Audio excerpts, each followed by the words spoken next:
Welcome in GT Counter Podcast, Week 4 college football recap. But first and foremost, we are the only podcast that goes out and shoots a 55 in a scramble just to lose by 10. Tough scene out there in East Texas. Grayson Winters, how are you doing, sir? What's up, man? Bryson DeChambeau would be quite impressed with the score that was posted for a W. Yeah, it was something like I'd never seen before. Yeah, it was some grade A lying, but the boys had a good time. The boys Nobody had more fun than us. no the boys were buzzing. That is for sure. So Absolutely. And I mean, you walked away with a new golf bag. Like, have you decided what you're going to do? Are you going to switch everything over? Are you going to keep a backup bag in there? What's the plan for the new bag? I have not made an indefinite decision, but I know my father-in-law really needs a golf bag, and I just got a new one for Christmas. So it's hard to be a hard decision to switch to that golf bag solely because my wife bought me the other one. So it could be an Well, interesting conversation. you got to keep the family happy for sure. So We I wish you good luck in making that decision. I think we all know what the right one is, but good luck in making said choice. So it's going to be a big weekend here coming up. But before we get to that, we've got to recap the week that was. Do we want to start with the good or the bad here, G? We can start with Clemson. We can start with Florida, or we can start with OU cheating their asses off. I'll let you decide on where let's we go first. let's run Texas Tech Utah. Let me go out of left field. Okay, I like that. Texas Tech goes in to Rice-Eccles Stadium and plays a truly ugly football game against Utah. That in years past, correct me if I'm wrong here, but in years past, Texas Tech does not win this football game. Just the style and the way the game kind of laid out, it just is not a game that Big 12 Texas Tech teams of years past would have won. Instead, they win this one going away by 24 points, 34-10. Baron Morton gets hurt in this game, doesn't play the second half. And Texas Tech looks better with Will Hammond in there, a redshirt freshman, played last year a little bit.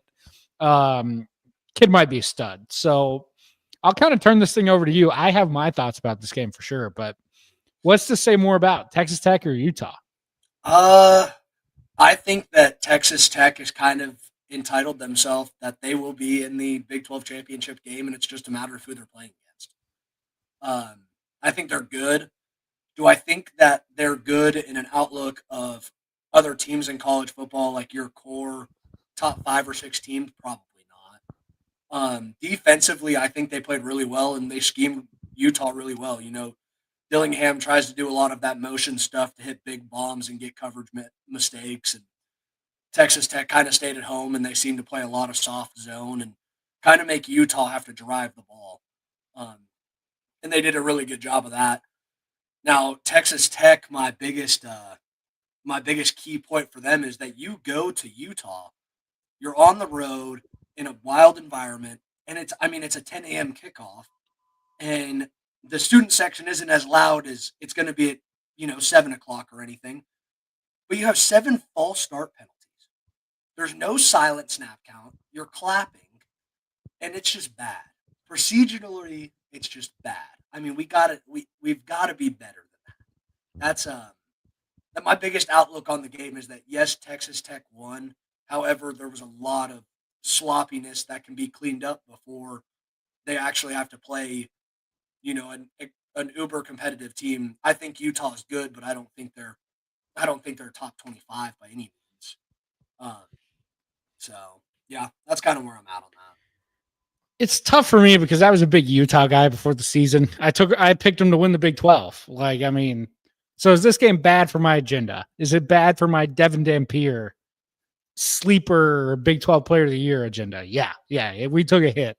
We took a hit on Saturday. I think a lot of that is Texas Tech's defense. They hit on guys in the portal they brought in. The kid from Stanford they brought in on the edge, as well as Romello Height, who is the defensive end. Also, they got from Georgia Tech. Hit on both of them. It's very, very clear to me that defense they spent literally tens of millions of dollars on, they hit. So good for them in that regards. And the quarterback, I think they might have to play Hammond going forward instead of Baron Morton. That in the second half, Utah's defense was, I mean, say what you will about their offense. Their defense is still vintage and very, very good. And in the first half, Texas Tech couldn't do anything on them. And yet you see in the second half, Will Hammond moving the ball up and down the field. It was kind of shocking to see. So the big reason why I was a little lower on Tech was because I wasn't sure that if Morton got hurt, they would be able to fill it in. Yeah, they might just be better without him. So I'm interested to see what they do going forward there. But without a doubt, I mean, this is your favorite in the Big 12 moving forward. I do agree. What's left to be determined from here is who plays Texas Tech in the Big 12 title game instead of is Texas Tech getting there. So yeah, tough for my agenda though. Not a good agenda day there for me in this game.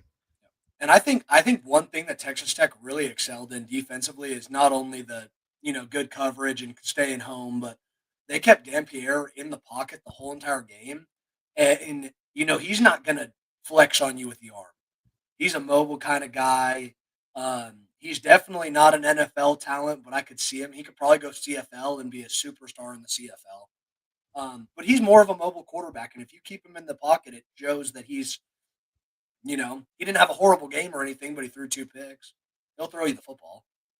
I mean, so it's like Mateer. If you keep Mateer in the pocket, he'll throw you the football too. So Exactly. Yeah. So I mean, Texas Tech is who we thought they were, and Utah maybe slightly less so. But look, there's a ton of football left, and it's very clear that they didn't play their best game here. So I'm not going to give up on them quite yet. But yeah, Texas Tech, impressive, impressive win there in Salt Lake City. Let's just go ahead and go right into Oklahoma here. They beat Auburn 24-17. Weird game is kind of the best way I would put it in terms of there was just no flow. Like it felt so choppy. The game was honestly tough to watch because the offenses really weren't doing all that much. Every time you turn around, Jackson Arnold's getting sacked. And then, it's just a grimy, gross football game. Auburn actually takes the lead in the fourth quarter, 17-16, before Mateer drives OU back down the field to take the lead with just over 2 minutes left. And then they force a safety by sacking Arnold in the end zone for the 10th time in the game, which is kind of ridiculous. 10 sacks, school record for OU there.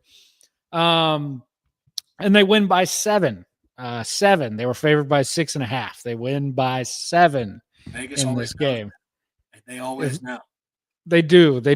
I think there's a couple of takeaways here. We can start with from the team side, and then we'll get into the cheating part of it, if you will.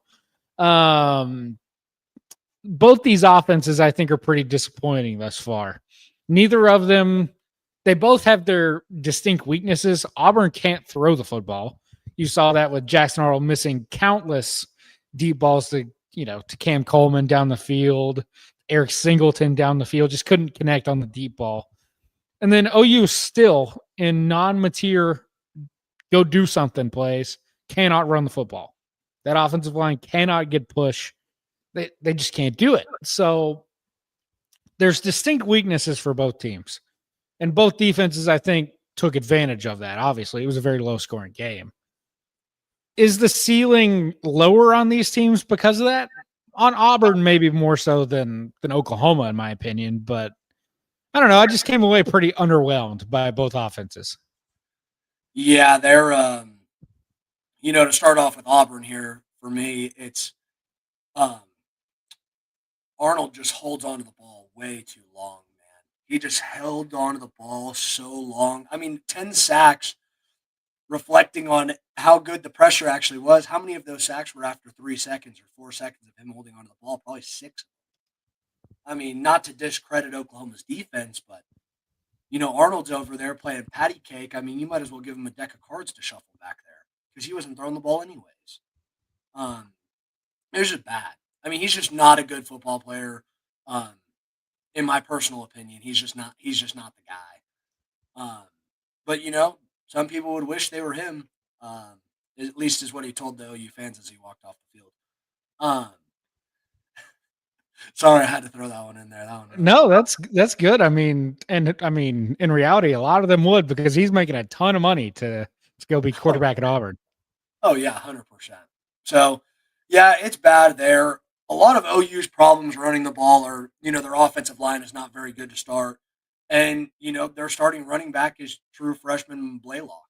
I mean, Cade Otton hasn't played at all any marginal snaps all season long. And John Mateer is just, you can't run your quarterback. They ran him 10 times. You can't run your quarterback that much. It's just, yeah, it's a lot. Yeah, and the Ott thing is weird. Like, what are you spend all this money to bring him in from Cal, and he hasn't touched the football hardly at all. Is he still hurt? Like, is he just not as good as they thought he was? Like, that part has been so confusing to me because last year he was really good at Cal, and the year before that he was really good at Cal. But we haven't seen him, so I don't know if he's regressed, if he's hurt. Like, what's the deal? I wish Oklahoma would come out and say something because I'd rather at least know that he's not right rather than just guess and be like, why are they just playing freshmen and why can they still not run the football? Like it's concerning. So, I like OU from a standpoint. I think they're a good football team. I think when it comes to the meat and potatoes of their schedule, they're going to struggle because this offensive line is just not good. I mean, I would probably say a bottom 4 offensive line in the SEC. Maybe bottom 3.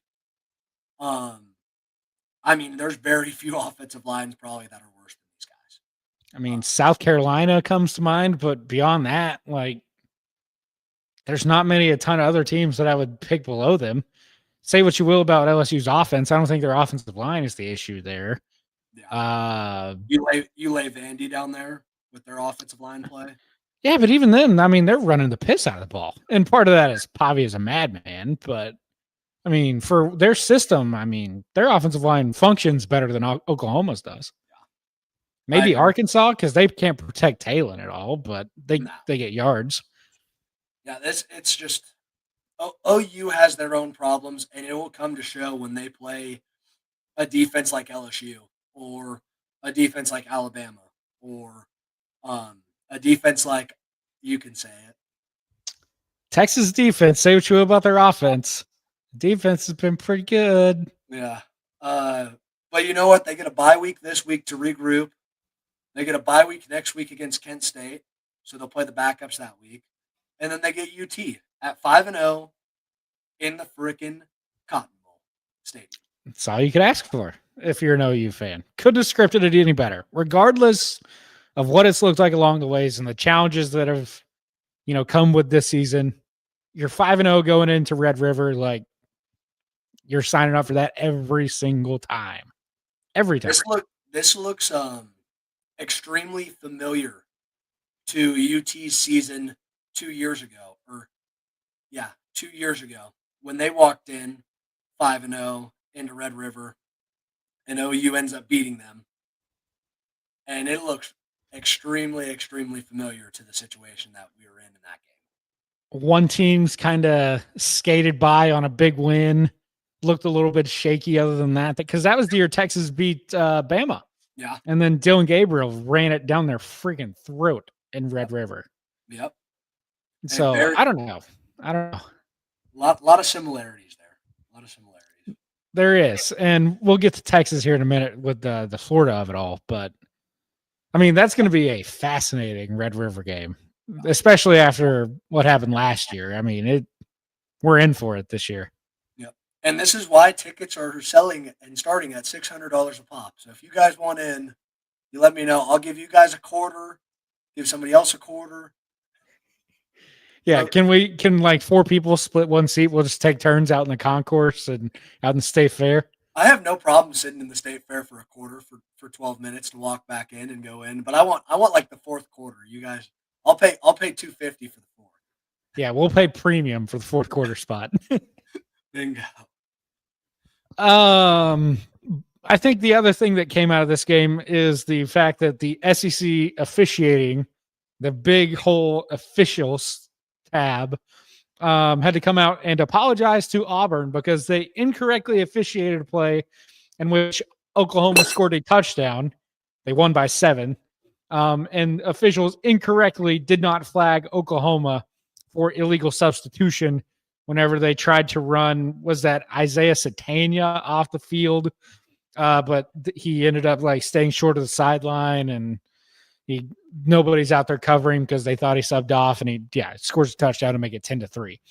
And all the OU fans that we know, Grayson, you've seen them, they're like, oh, see, you pointed at the official told them, yeah, you're good, you're on sides, bud. It's like, well, but yes, it was officiated wrong from the start because that shouldn't have even been allowed, because when you go to jog off the field to sub off, you get off the field. They made that rule change a few years ago. And so many people are saying, maybe myself included, that, maybe it's just cheating ass OU, and they had to cheat to get by little old Auburn and poor Jackson Arnold, who was sacked 10 times and still almost won a football game. Because if you don't get that touchdown, then all of a sudden Oklahoma's down 17 to 9 instead of it being 17-16. And all of a sudden, things look very different. So I don't know. I'm just saying. You're telling me the SEC officiating is bad? Oh man, I would have never known. Never guessed it. I would have never guessed it was bad or bias or anything. I would have had no idea. Grayson, who was the crew that was in South Bend for Texas A&M and Notre Dame? SEC officiating crew. Oh, I would have never guessed that. It was the SEC crew. The week before we had the ACC crew at Miami. So, we just like that. When you don't have a conference, you just bid to the other team. You think we'd hire like Big 10 officials or Big 12 or something when we're playing a team and not give them their conference refs? But because in the bowl games, they don't ever do. They always pick an officiating crew that's not affiliated with either of the schools. Yep, that makes sense. If it's Notre Dame, A&M, it's like, yeah, let's go get the let's get the Big 10 crew in, or let's get the ACC crew in, or whatever. It's like, that makes sense, but that's neither here nor there. But yes, SEC officials potentially corrupt. Can we talk about one other thing on this before we get off the topic? I would love to. I think it's a little bit of a drastic bump to bump Auburn out of the top 25 after a 7-point loss and move OU to 7. I mean, you move OU up. What did they move up? They were 13, so they move up 6 slots. 6 spots, yeah. And Auburn moves down 10? Or no, 11, because they get bumped out. Unbelievable. Steep. It's very steep. I'm not sure I agree with that either. Notre Dame could never get that treatment. I'm sorry. I feel for Auburn fans this week. We could never get that treatment. We didn't even get bumped out of the top 25 with 2 losses. Dude, there's a guy who votes in the AP poll who still has Notre Dame 10th on his ballot. 10th. As he should. We are one of the top 10 best teams in the country. Yeah, but that's what power ratings are for, not what rankings are for. And I would agree. That's why Vegas exists, so you can bet on these things. Yes. Well, it's going to be okay because we just hope that Notre Dame can score 55 points. As Marcus Freeman said, it doesn't matter as long as we score 50 every week. So it doesn't matter what our defense does, because he tried cover 1, cover 2, cover 4, cover 6. He played clouds. He did everything. He said, really frustrating when nothing's working. Well, I wonder why. The Chris Ash experience, my friend. Chris Ash experience. It's terrible. Anyways, okay. You know what else is terrible? Clemson. Clemson is terrible. They lose to Syracuse 34-21. They were 17-point favorites in this game, favored by 3 scores, and they lose by 13 points. Has Dabo just kind of lost everything here? Like, he went on this big. Did you hear his press conference from earlier last week where he goes in for like 13 minutes about saying how Clemson, if they're tired of winning, he'll just move on to somewhere else, and he's not ready to go sit on a beach yet. He said we're gonna go. He goes, we'll go 6-5. It's like we very well could see Clemson 1-10 play, or 1-9 playing South Carolina, 2-8 South Carolina in week 11. in rivalry. Sign me up for that. The 10 a.m. game on Cartoon Network for the boys. Yeah, that oof. South Carolina also big oof. Yeah. But I mean, I was down on Clemson to start the year. I thought some of the they were getting first place votes and national title picks, and I thought that was a little bit bold. I didn't think they'd be 1-3. No. Did not think they'd be 1-3. So I didn't think I wouldn't have put on my bingo card that they'd lose to Syracuse or Georgia Tech. I mean, I like Georgia Tech where they're at in current moment, but that wouldn't have been on my bingo card. And they were down 16-0 to Troy in the game they did win. So, they've been down in every game they've played by multiple scores. I maybe not. Actually, I think LSU was the only game they weren't down multiple scores in because they were up in the first half. So I think that this Clemson team, and I hate to say it, I think they only get worse. I think that I saw Clemson give up against Syracuse this past week. I wouldn't be shocked if they did. Stop trying. The wheels are falling off, and this is going to kill Cade Klubnik's draft stock. Murder it. He might have to go back to school. Yeah. Oh, I mean, he doesn't have a choice. He's liable to enter the transfer portal. Him and DJ Lagway, both of them. It wouldn't surprise me if Lagway shut it down. I don't because it still looks like he's a little hurt, and maybe Klubnik's a little bit dinged too. But I mean, they are prime candidates because they've both only played 4 games. Prime candidates for after a bye week being like, yeah, I'm good. Yeah. Oh yeah. Medical red shirt still in. Yeah. It is. And it's crazy because you still get, like you said, the 4 games and you can redshirt, even if they don't portal. Yeah. They're just 1-3. And it's like, this season's already cooked. You look at the schedule in front of you. It's like, look, we'll just try to get some other guys some reps and we'll try again next year. But Lagway, and same thing with Klubnik, honestly, it's like they need the reps because Lagway, you can tell he's not seeing the field right now.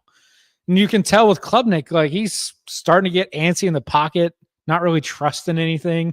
And I know some of his receivers were out, but they were pretty healthy yesterday, and they got their doors blown off. Yeah. It's sad because I really like this Syracuse team, but I think without Steve Angeli, they're just not it. I think that Clemson caught them on a bad week because when Steve's playing, this Syracuse team is very competitive. I mean, they played, Tennessee covered, but they didn't cover until late. This Syracuse team is not a bad team in the ACC. They're an upper half team in the ACC. And I think is Angeli down bad. Is Angeli out of eligibility? Can he get a medical for this year, I guess? He probably could get a medical, I believe. I believe he should be able to. He was cooking. Yeah, but he friggin' Achilles. Yeah, he blew his Achilles. Yeah. I mean, that stinks. He might never come back the same. I mean, I wouldn't say his game wasn't necessarily athletically based. So if anybody's got a chance, it'd be him. But yeah, that's a tough one. He's a grade A pocket passer. I mean, he is. Yeah. So. Yep. Shall we talk about the blowout of the day? Indiana beating Illinois by 53 points. Signetti, man. That was something to see. And granted, I know Illinois they lost their top 6 in the secondary, so it got a little out of hand late and this, that, and the other. But I mean, it might not have been 53, but Indiana, even if Illinois was healthy, probably still wins by 30. Yeah. So, I mean, this was just a generational beatdown. Yeah. And Mendoza's the number 1 player on the board right now to win the Heisman on the watch list. And he is the number 1 rated quarterback in PPF. And Curt Signetti is a freaking magician. He has awoken the fan base of Indiana and brought this team single-handedly back to life. And me and you talked a little bit about this before the pod. I would almost guarantee he's not at Indiana next year. I bet that he's going to get one of these SEC job openings, and he's going to be deuces. Whether that's Arkansas, whether that's Florida, whether that is futuring LSU to just be god awful the rest of the season when they play actual good teams. Whether that's the LSU job if Brian Kelly gets fired this year after they freaking lose every game the rest of the year, outside of like South Carolina, but everybody else, yeah, it's gonna be interesting. I think Indiana is a good team, and I think there's a good chance they could find a way into the playoffs again, exactly how they did it last year. Wouldn't shock me at all if they went 10-2. They go to Oregon, to Penn State, but I mean, I don't think Illinois. Yeah, I don't think Illinois was a top 10 team by like power rating. Obviously, they were +7 against Indiana, so that implies way more than just home field. But I mean, in Illinois, by any metric you would look at, that's a top 25 team in football going into last week, and they housed them by 53. I mean, they did the same exact thing to Nebraska last year at this time of the year. Yeah, laid the wood and hammer down on them. I'm telling you, Kurt Cignetti knows he's a good coach, and I mean, when his team has athletically can compete with the other team they're playing against, which they athletically, I don't think they can compete with Ohio State. I don't think they can compete with Oregon. I don't think they can compete with Penn State. Upper level SEC teams. I just don't think that they're there. But when they're playing on a level with a team that's athletically the same as them, they are going to win. I think I agree. And Kurt and like you said, Mendoza is better than Rourke was last year, and Rourke was pretty good for them. But Mendoza is clearly on a different tier, and that changes things, especially with guys like Surratt outside, who was at James Madison a couple of years ago. Now it's still there, and yeah, he's cooking. So yeah, Indiana's legit, man. Wouldn't surprise me at all if they made the playoff. Yep, I agree. I totally agree. One more Week 4 game to run through here. Miami demolished Florida 26-7. This game was actually close in the fourth quarter. Florida had the ball down 6, driving, going into the fourth quarter to go take the lead. They got stopped on a 4th down. 2 immediate touchdowns by Miami after that, and that was all she wrote. Number of the day, Grayson. Care to guess how many third downs Florida converted in this football game? 1. Oh. It's too high. They converted 0. The same number as you and I did. This team, I don't know if they've quit because the defense is still like holding Miami to 26. Somehow Chris Ash held them to 27. So not sure how they quite did that. But, you know, to hold this Miami team to 26 is pretty freaking good work by that defense. And to only get 7 points out of that, it's just got to be so deflating. Florida's now 1-3. It's Lagway's in a boot today, according to some people in Florida. It's a problem. They've got a bye week this week, and then they come out and they go home Texas at Texas A&M. Not great. That's the number 9 and 10 team in the country. It's a problem for Florida. Billy Napier will probably not survive this year. Florida's going to be open. That's going to be a wanted job. Yeah, very much so. Very much so. Especially if DJ Lagway decides that he's hanging it up after this week. Yeah. That he's going to sit out the rest of the season, and they're going to play whoever they, play the backup, and DJ comes back next year. That is going to be a very high in demand spot. They got their money in order. Obviously, the fans are desperate for some winning there. Like, yeah, I mean, the basketball national title they won is great, but those people still want football glory, and they have not gotten it under Napier. Yeah. So Miami, on the other hand, you were talking about this before we started recording. I think they've got, as you mentioned, you think they've got the best pair of trenches in college football in terms of offensive and defensive line. Yeah. I mean, it's almost undeniable. If you go look at every single game they've played this year, it's been an absolute and utter domination fest. I mean, they killed Notre Dame's offensive line. Notre Dame couldn't run the ball. There was a reason that Jeremiah Love didn't get the touches he wanted to in that game. And that's because Marcus Freeman said, there is no way we're running on this defensive line. There's no way we're getting any movement on them with the guys that we got. And Miami is not a good matchup up front, offensive line or defensive line, with anybody. I mean, they are good. I mean, they're damn good. Ruben Bain off the edge. That kid's a problem. He's the he's the best defensive lineman in college football. Outside of Caleb Downs, he's probably the best defensive player in all of college football right now. So, I mean, I don't know if anybody's better. I agree. You can't argue it. He's production wise, it's there, man. It's there. So this feels like a different Miami team, but Mario's tough.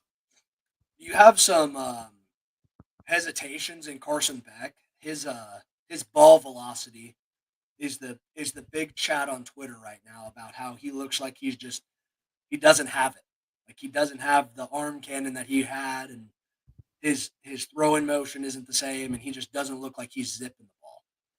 So could it be that he had, what did he have? Like Tommy John in the offseason? So maybe he's just got a little fatigue and needs a bye week to kind of reset a little bit.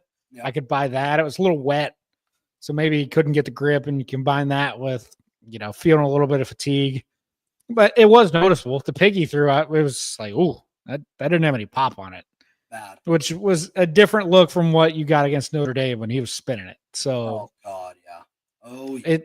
It's noticeable. I just wonder if potentially he just needs a bye week to kind of quit throwing for a week and reset everything. Yeah, well, he better reset quick because they get a bye week, and then they map over to freaking all the way out to Florida State. All the way to Tallahassee, baby. Tallahassee. So that'll be a fun one, man. That'll be a fun one. Oh yeah, definitely. One other game I want to talk to you about, just because I love the stat lines on this. Michigan, Nebraska. Michigan wins 30-27 in this game. I'm going to give you two significant numbers, Etzel. Okay, the first one being 28. Do you know what 28 is, Ed? Is that the number of first downs Michigan had? It's the number of losses in a row Nebraska has to AP top 25 teams. Oh, yeah. Yeah. Second significant number, 18. 18. The number of losses Matt Rule has had in a row to top 25 teams? His overall record against top 25 teams in college football is 0-18 for Matt Rule. Heavens to Betsy. Whew. I don't think he's a bad coach, but statistically, it's not in his favor. The program builder himself? Oh, my gosh. It's not in his favor. So. Yikes. Yep. Yeah, that was it. I know that game was tied. Like Rayla threw a Hail Mary at half to tie it up. I know it really wasn't back and forth. Michigan, I don't think ever trailed in the game. And it never felt as close as maybe the scoreboard would have indicated, because Nebraska just straight up, I mean, it was a 10 horn. They couldn't stop them. Could not stop them running the football. And well, Nebraska, you talk about good D lines with Miami. Let's talk about debatably the worst D line in the Big Ten in Nebraska. I mean, I don't know if anybody's worse. Maybe Northwestern, but outside of Northwestern, I don't know if anybody else is worse than this defensive line. They're horrible. Given the expectations, yeah, pound for pound, Nebraska's D line is probably the worst. I mean, almost 300 yards on the ground. I mean, the only team that let that happen this week was Purdue. I mean, yeah. But you don't have a pair of backs at Michigan the way that Notre Dame does. You got two freaking hogs running the ball. Yeah. So, yeah, just bad. Just Nebraska is bad. Stock is sold. I'm still not there on Michigan because Bryce Underwood's too young for me. But they could show up to they very well could show up to Ohio State with 2 losses on their schedule playing for a playoff spot. So. Very easily. Very, very easily. Notably, Biff Poggi is no longer their head coach. Sharon Moore unsuspended. But Biff was at the helm for 2 weeks. won by 60 against a directional school, and then beat Nebraska on the road. So pretty good couple weeks there for Biff after his Charlotte tenure was not very good. Also not very good, Mike Gundy. Oklahoma State lost to Tulsa last week at home.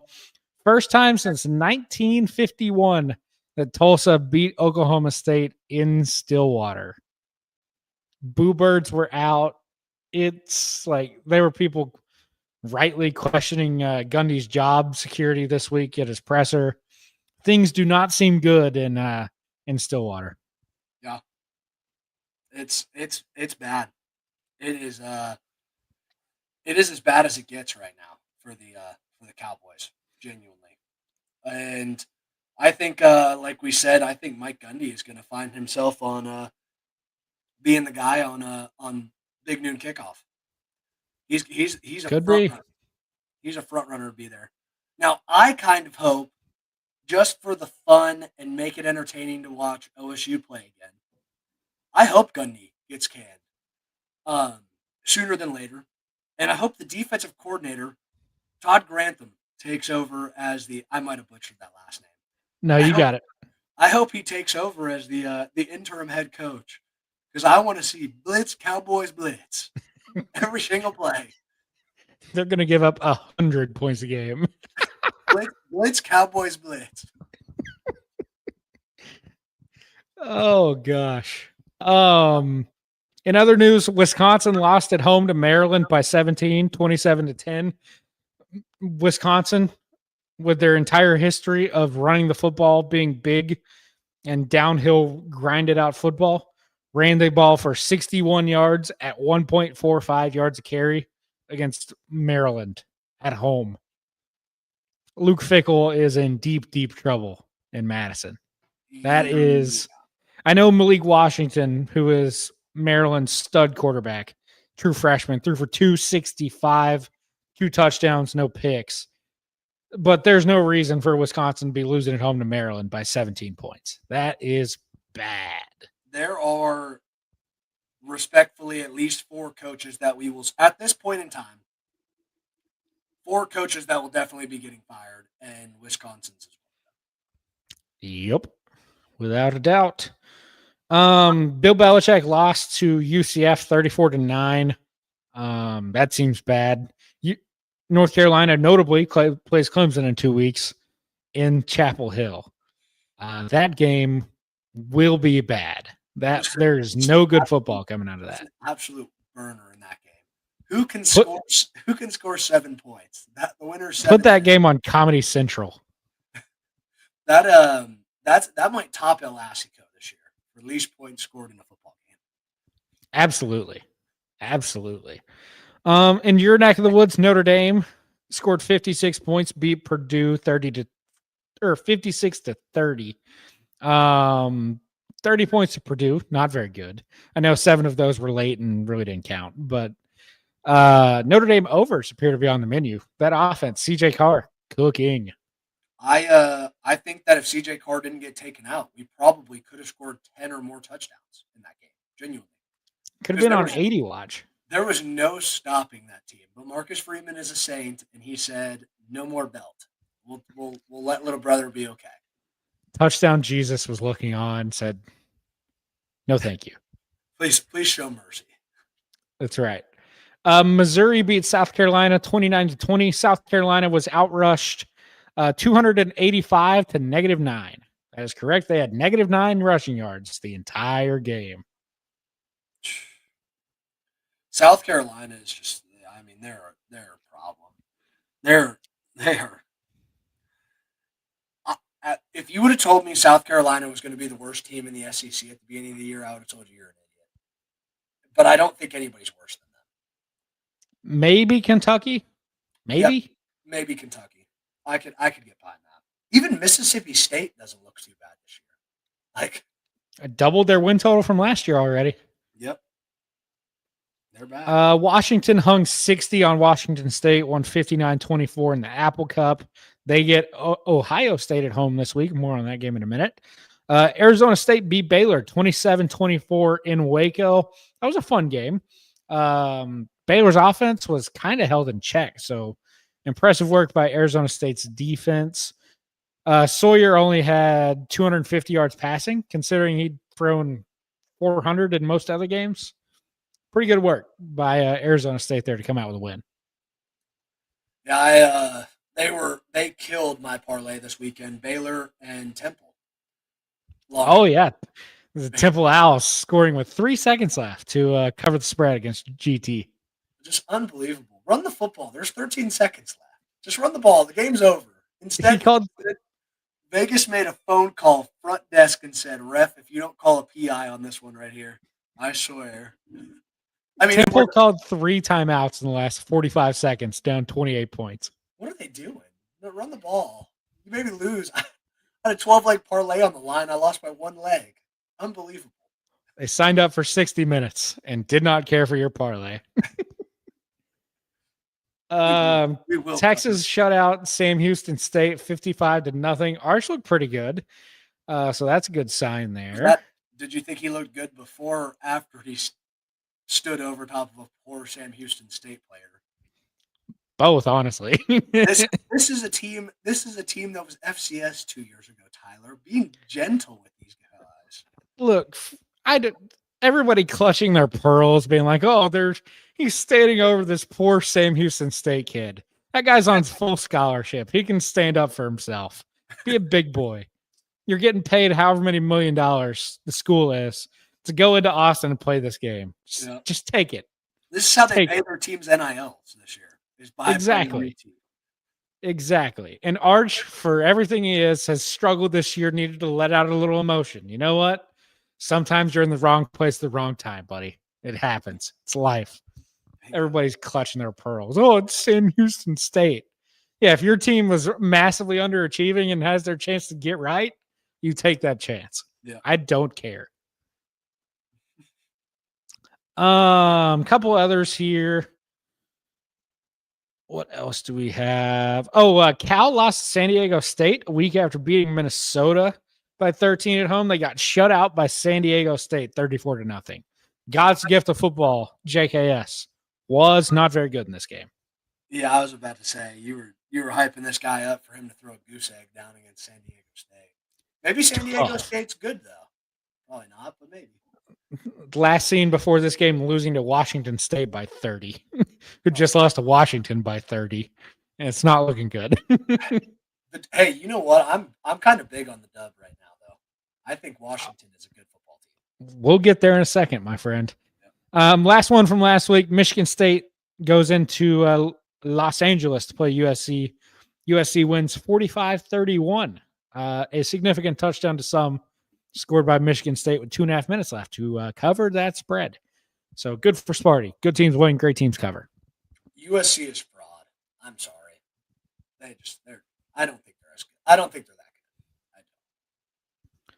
Well, we will get to find out this week, my friend, because week 5, they are going on the road. USC is to play Illinois on Big Noon Saturday.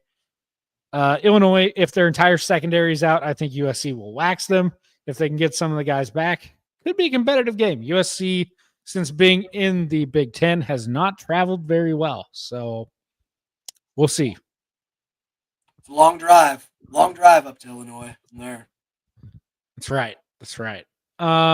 Friday night, TCU goes to Arizona State. A fun Big 12 game there. Something tells me that one gets weird. Genuinely. Late night game in Arizona State. TCU, Josh Hoover may be a little banged up after his coach was an idiot last week. Yeah, I could see that one getting a little weird. Arizona State may be catching some footing after a win against Baylor. TCU slightly unproven. Really. Yeah, because what is SMU this year? I mean, they're already a 2-loss team. They're a corpse. Their defense is a void. Yes, it is. Their defense is horrible. Yes, it is. A game that myself and Reed will be at, Rutgers at Minnesota. Headed up to the Great North this weekend. Not much to say about that game other than Ethan Kaliak-Manis is returning back to Minnesota. So I'll be interested to see how the very nice people up there treat treat him coming back to town. A game that you will be very interested in. Notre Dame goes to Fayetteville to play Arkansas. Notre Dame's about a 6-point favorite, and the total should be 1 million because there will be a bunch of points in this one. And I'm all strapped and ready to watch this game live in Fayetteville this weekend. Yes, you will. Are you you're driving over there, right? I am. I'm driving up Friday, so we're staying How up. about We're staying that? up in Fayetteville, and we'll hope that Notre Dame scores 70 on Saturday. So Might need it. I can't wait to take one of my smaller friends and do 70 overhead presses with him. That'll be a great time. You know, just for fun. Take it for a walk. Yeah, we'll just take it for a walk. Well, there'll be people flying everywhere, all over the stadium. Notre Dame travels. Oh yeah. There might be 30% of that stadium that's Notre Dame fans. Notre Dame always travels well. Arkansas off a loss to freaking Memphis. Yeah, Notre Dame fans might get some good seats in that one. But let me tell you, this couldn't be a bigger game for Notre Dame because this game, I mean, every game the rest of the year is do or die, but this is the scariest game outside of USC I think we have left. On the road, early start, could get weird. Yep. Could get weird. Ohio State hasn't really been tested since the Texas game. They go to Washington, and one thing about Washington, they cannot play much defense, but boy, can they score the football. I'm worried a little bit because I think Ohio State's defense is very good. Don't get me wrong. But knowing what I now know about the Texas offense and how it functioned for the last 3 weeks, I'm wondering how much of them holding Texas to 7 was Ohio State's defense being very good and Texas's offense being that bad. Yeah. Ohio State's about a 9-point favorite here on the road. I think Washington's live here. I don't know if they'll win. I think they keep it pretty close, though. I would agree. It could be a shootout. I mean, I don't know how good. It'll be interesting to see how good Sayin really plays against, if he could step up to the level and play in a shootout game, if this needs to be. UW's a tough place to play, too, up there in Seattle. Oh, yeah. Feels a game to me that's like 38-31 or 35-31. Pretty high scoring, but close. Yeah. Could see that. A game you were talking about earlier, Auburn goes to Texas A&M, second of a back-to-back road trip after going to Oklahoma. A&M's about a touchdown favorite, and A&M's off a bye, and Auburn's off an emotional game in Norman. It sets up really, really bad for Auburn here. I think A&M wins. I wouldn't be surprised if they won by multiple scores just because it's a bad spot with travel, with the emotions of last game for Jackson Arnold, everything else. I think A&M gets this one. This would be a very, very good for Notre Dame if Texas A&M comes in here and kind of lights up the scoreboard on them and kind of really brings it to them this week against Auburn. Because everybody's riding high on Auburn's a pretty good football team and Oklahoma's a good football team. And if Texas A&M comes in there and lays the hammer down, it says a whole lot more about how significantly good Texas A&M is rather than how bad Auburn is. Correct. This 2:30 window on Saturday is elite because at the same time we'll have Ryder Cup going on, have high-level golf. You've got Ohio State, Washington. You've got Auburn, Texas A&M. You've got Indiana at Iowa. And this game could get weird. Yeah. Because it's in Iowa. Indiana's off that big win, riding high. I could see this game being really close. Iowa's defense is good. I mean, they're gonna keep you from scoring. So it's a matter of how good Iowa's offense is. And that quarterback has looked horrid. So, but they were last seen scoring 40 on Rutgers. So maybe Rutgers was the get right for them. Who knows? Maybe. Spread there is 7.5 Indiana favorite. I think it's a touchdown game. So I'd lean Iowa. And then LSU travels to Oxford to play Ole Miss. Is Chambliss going to start for Ole Miss? Is it going to be Simmons again, who's been out for the last couple weeks? I mean, Chambliss has done nothing but cook. They destroyed Tulane last week. Yeah. And that game probably wasn't even as close as the 35-point margin ended up being. So I mean, if you're Ole Miss, I don't think they can turn away from Chambliss here. No, I think Chambliss is the starter this week, and I think Ole Miss -1.5 is absolute money. The only other thing going on here, I don't know if you saw this. So Lane Kiffin's daughter is college-ish aged, right? She's in college. Well, she hard launched on Instagram her relationship with LSU linebacker Whit Weeks today on Instagram. Posted their first public post together. And LSU goes to Ole Miss this weekend. I don't know who's playing mind games here, but it is fascinating. It's Lane Kiffin recruiting strategy to get the other 2 weeks boys to transfer. I understand. Could be. He's got multiple. He's probably got another daughter he could set up. Probably. And, would it be all that surprising if the daughter's trying to, just make sure that dad gets a big win here, maybe gets a nice little payday? You never know. Oh man, that'd be something. And you know what? It's a big game against a team that's not Clemson and they don't suck. And Big Game Brian is going to show his nickname this week. BGB, baby. Ole Miss is liable to win by multiple scores. Genuinely, I really do think so. And I'm a hater though, so I hate Brian Kelly. So hate's a strong word. I strongly think Brian Kelly tried to destroy Notre Dame. So I hope his program is forever in turmoil. This game is a pick'em this week, so pretty much toss up. Headed down the slate a little bit, we get to the night games, which there are also a couple of really good ones there. Under the radar game, Arizona goes to Iowa State. That's a less than a touchdown spread there. Arizona been better than expected. Iowa State off a much needed bye. I don't know. Arizona's been more feisty than I thought. I think Iowa State's better. Concerning game though, because if Arizona's real, they'll show it here. Yeah. Then the two big ones. Oregon goes to Penn State. That's a night game. That is Penn State's whiteout. Penn State 3.5-point favorite. Is James Franklin, much like your friend Big Game Brian, going to win a big game, or will little game James show up once again? This game is one of the most intriguing games of the whole entire weekend for me because I don't know how good either one of these teams are. I think Oregon has a very high-powered offense and they could score a lot of points. Penn State has played absolutely nobody, and Oregon's played absolutely nobody. And Allers looks like crap. At least Dante Moore's look good. Yeah. So it's hard to tell which team is actually good here. If I was to bet on something, I feel like there will be a good amount of points scored in this game. I think that 52 feels like it could go over. I like that. If I was going to pick a side here, I'd take Oregon in the points. James Franklin is going to have to beat me to officially turn me over. And like I mentioned, Aller has been terrible. Bo Papula at Missouri has full stop been better than Drew Aller has been this year. Yep. So did they keep the wrong quarterback? Many people are wondering. And then the other good night game, Alabama goes on the road to Georgia.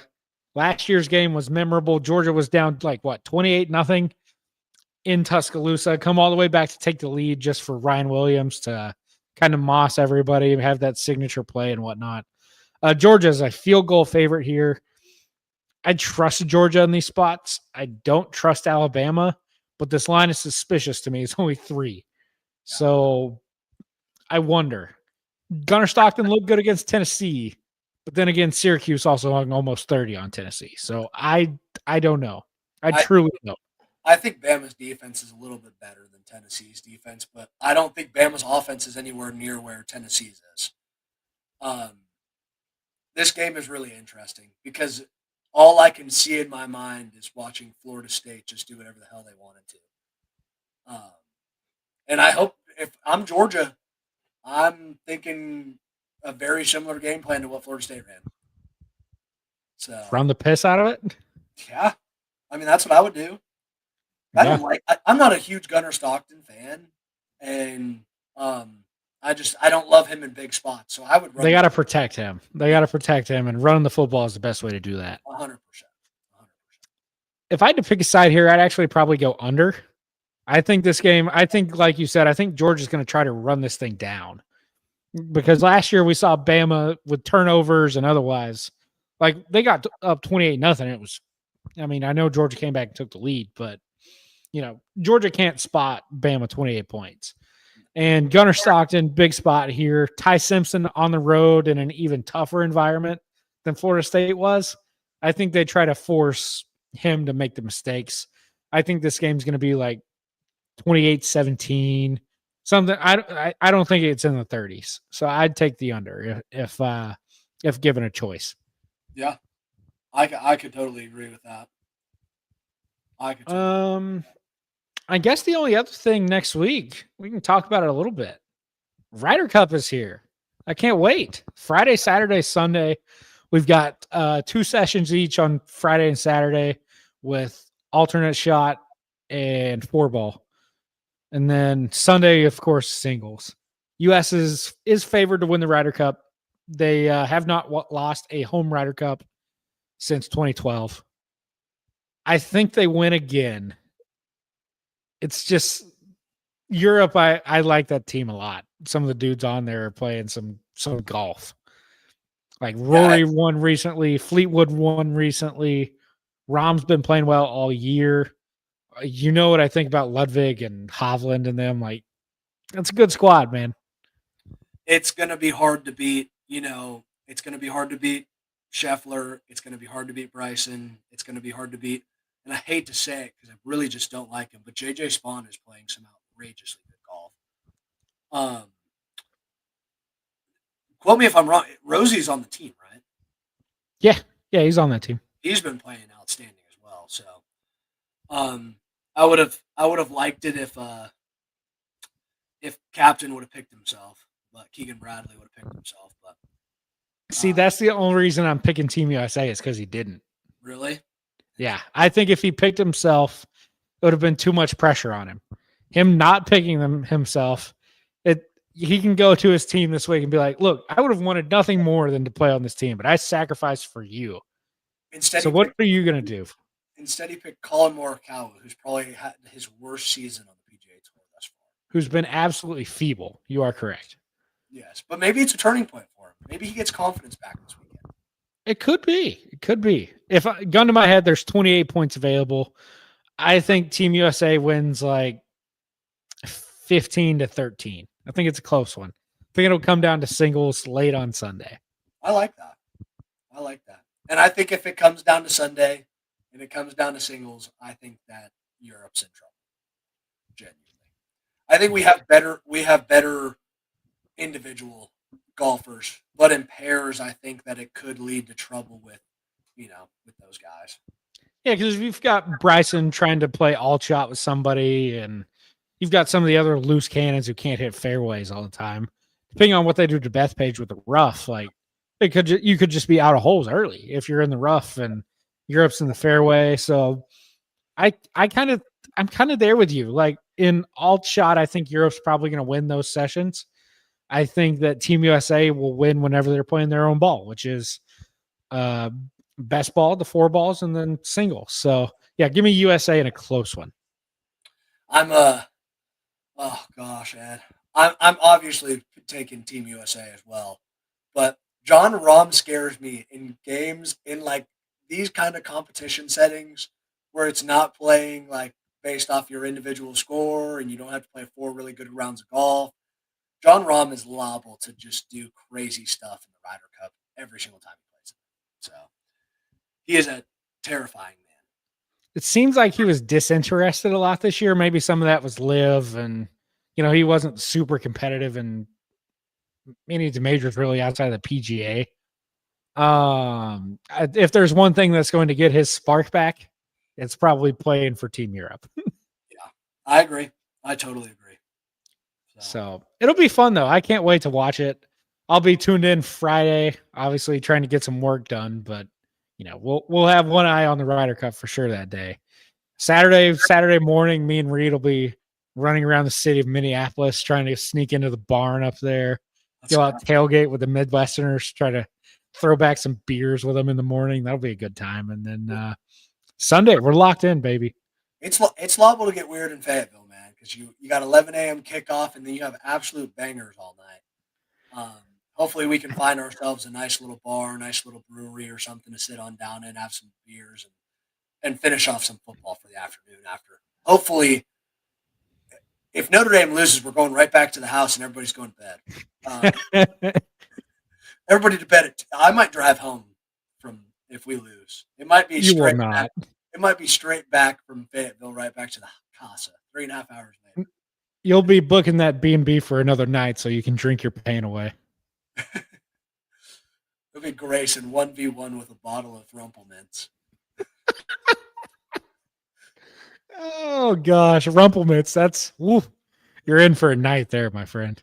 I saw those videos. Yeah, sorry, that's completely off topic. I saw the videos on TikTok where the guys go, "Why are you so locked in this week?" And it's like a UTSA player playing Texas or something. And it was a guy that said, "Why are you so locked in this week?" And it scrolled to the next thing, and it said 7 p.m. kickoff, and it had a picture of him and a bottle of Rumplemints on the other side. I've seen some of those. Those have had me dying. That's hilarious. Good weekend. Both of us will be on location next week. That'll be exciting, man. We'll have to game recaps will be fun next week. Yeah, they'll be ideal. This will be the third time in the last 3 years I've seen Arkansas play. So yeah, how about that? We've been big on the Arkansas Razorbacks for the last couple of years. So. We have, and early look at the weather for Minneapolis this week. It's going to be 75 and sunny on Saturday. The boys could not ask for a better day to go tailgate and throw back some brews. Reed wanted to go to Rutgers instead of Ohio State next week, or what? He said. I guess there's some other factors going on there. Well, I don't know if he's. We'll leave it at that. Okay. Oh, jeez. Well, let's get out of here, dude. I got dinner to cook. So appreciate y'all listening and hanging out with us. We'll be back next Sunday to recap all the action, talk a little Ryder Cup, a little college ball. One thing before you go. Did you see Jordan Davis run that kickback yesterday for Philly to cover the spread against against the Rams? I did. Talking about that, I'm actually in a death match right now in fantasy football. So, yeah, not looking good. Not looking. Gotta go tend to your squad. Fire them up here at halftime. Well, the Ravens have scored 7 points in the first half, so my kicker needs 9, and I have 1 right now. So we need field goals for Mr. Loop. Yeah, I need 3 at a time. I need 3 of them quickly. My chances have gone down to a 22% chance of winning now. Oh no. We need 3s, Mr. Harbaugh. Field goals. 3 at a time. Either that or we need freaking 8 touchdowns. One of the two. The easy way or the hard way? Send help. All right, brother. Thank y'all for listening. We'll see you next time. Until then, peace out.